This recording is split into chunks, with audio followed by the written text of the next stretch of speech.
Hey guys, it's Matt. Welcome to Mentorship Monday. If you guys have questions for Mentorship Monday, you want to email them to helpme@DeRosaGroup.com. That is helpme@DeRosaGroup.com, and we'll answer them right here on the YouTube page. Thank you for watching. If you guys want to hear more about what DeRosa Group's up to as a real estate company, you can subscribe to our newsletter, by the way. Click the subscribe button up top, and we send out a newsletter like once a month, and you can hear about all kinds of different cool stuff that we're into, education and investment opportunities and all kinds of cool stuff like that. So check that out. Today's question comes from Julie, coming from just outside of Boston. And Julie's got, unfortunately, Julie, I can speak very personally about issues that you're having here.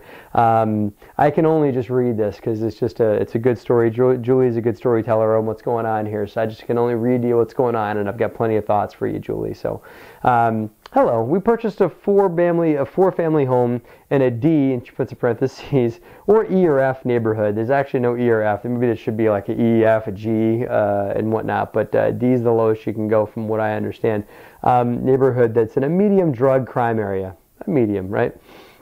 The home came fully occupied with 2 Section 8 tenants and 2 market rate tenants. Great cash flow, but the issue is that some people, maybe they're homeless, maybe they're drug dealers, are somehow getting into the building at night and hanging out and partying. The tenants are saying they don't know how these people are getting there. Okay. We see the mess these people leave behind. We live 40 minutes away and came to an agreement with the first floor tenant to maintain, in parentheses, the property by keeping the inside and outside clean, taking care of the trash and shoveling. We're outside of Boston, as she said, so obviously there needs to be some shoveling. I've told this tenant to call the police when these people somehow get into the building, which should be locked, but I think he's afraid to. How would you tackle this issue? My husband wants to evict everyone and start afresh with new tenants. I want to first install an automatic door lock and see what works. Geez. You got a situation there, Julie, but unfortunately I've been in that same situation. Maybe I'll do story time at some other point, but I've had drug dealers break into our properties and squat and start dealing drugs and doing their business on our properties, and then we had to call the police to get them out and this and that. So I've had plenty of experience with folks in the neighborhood getting in. So here's a couple things.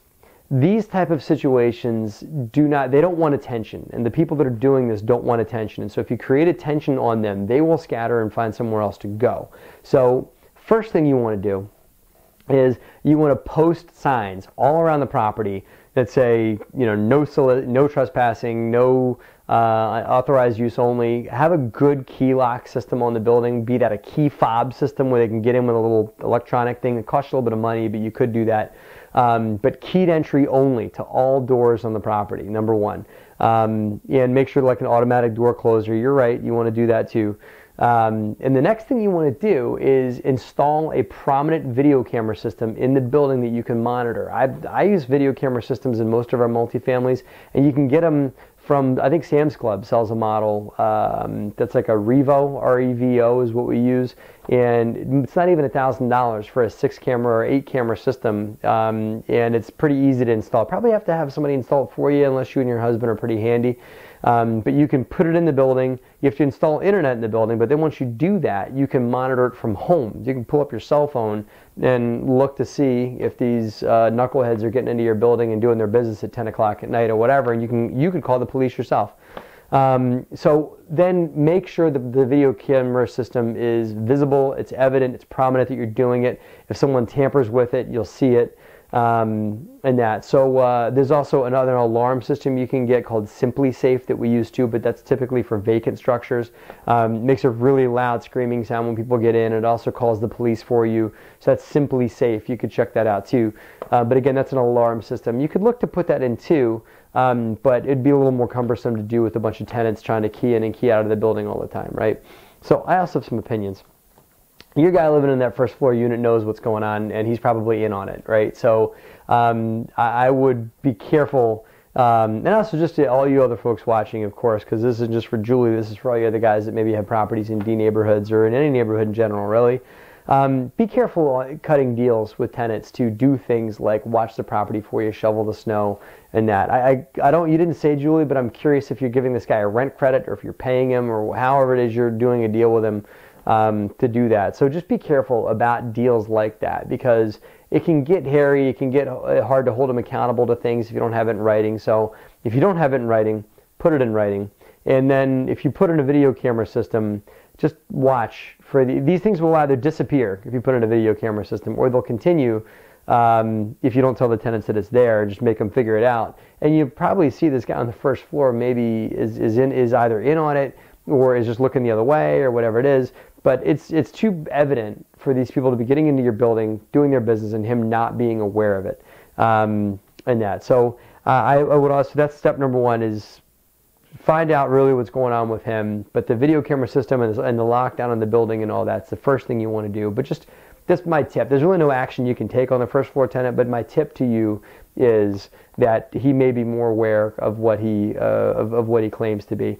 Your husband's wanting to throw everybody out. Maybe a possibility, but I wouldn't do that until a second round, maybe like a last resort kind of thing.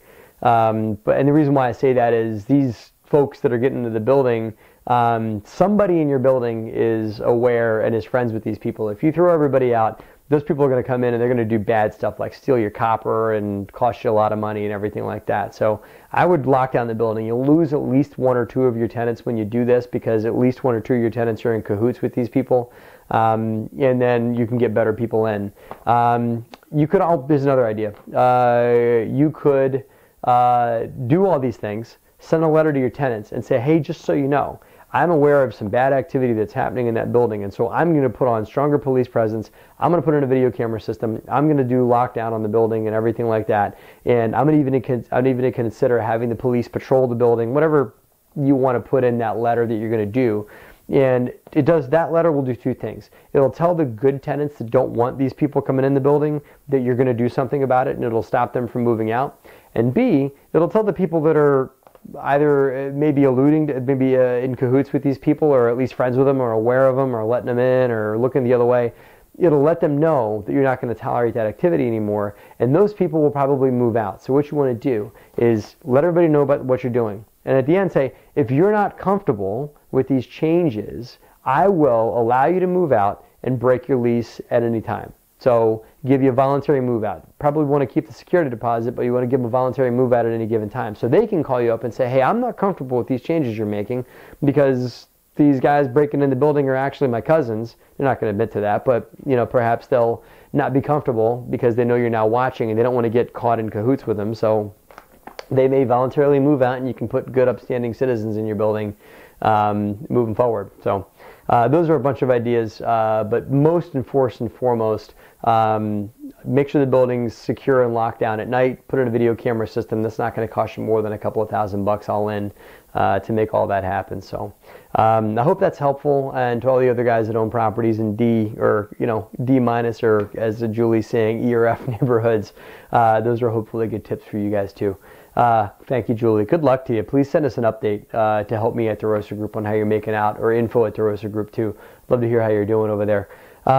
So again, guys, if you enjoyed this, please leave a comment below and we'll get into a conversation. Or if you have any stories you want to tell about type of situations like this you may have been into, I'm sure Julie would love to hear from you as well. And if you have other questions for that are real estate related, a reminder, email them to helpme@derosagroup.com. I will gladly answer them right here on the YouTube page. And as always, thank you for watching, folks, and hope you have a great and profitable week.